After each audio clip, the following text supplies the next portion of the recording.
Sabi ni Bonnie Malya sa YouTube, may point ka naman idol, naiintindihan kita kahit na hindi ako low carb. I'm 32 years old at na-diagnose ng hypertension at sobrang taas ng bad cholesterol ko. Ngayon, gumagastos na ako sa maintenance sa bata kong ito.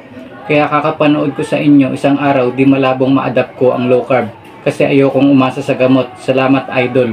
Yun, maraming salamat Bonnie Malya sa pag-share. Hindi ako may point dahil pag sinabi mong may point ay ibig sabihin nun ay hindi pa sigurado. Kaya mas maganda nga yan, aralin mo muna at subukan mo rin. Yung low carb ay matagal na panahon na yan, hindi ko inimbento. Pinag-aralan niya ng mga eksperto at ng mga doktor at binuwis nila yung buhay nila at oras. At napatunayan nyo na tama.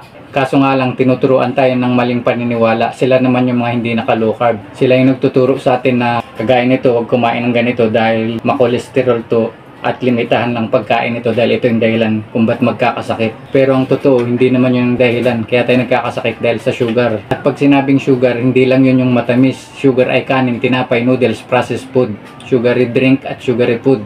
Now, it's 7:38 p.m. I've got some ground beef, butter, scrambled eggs, chicken drumstick, coffee, jam pack.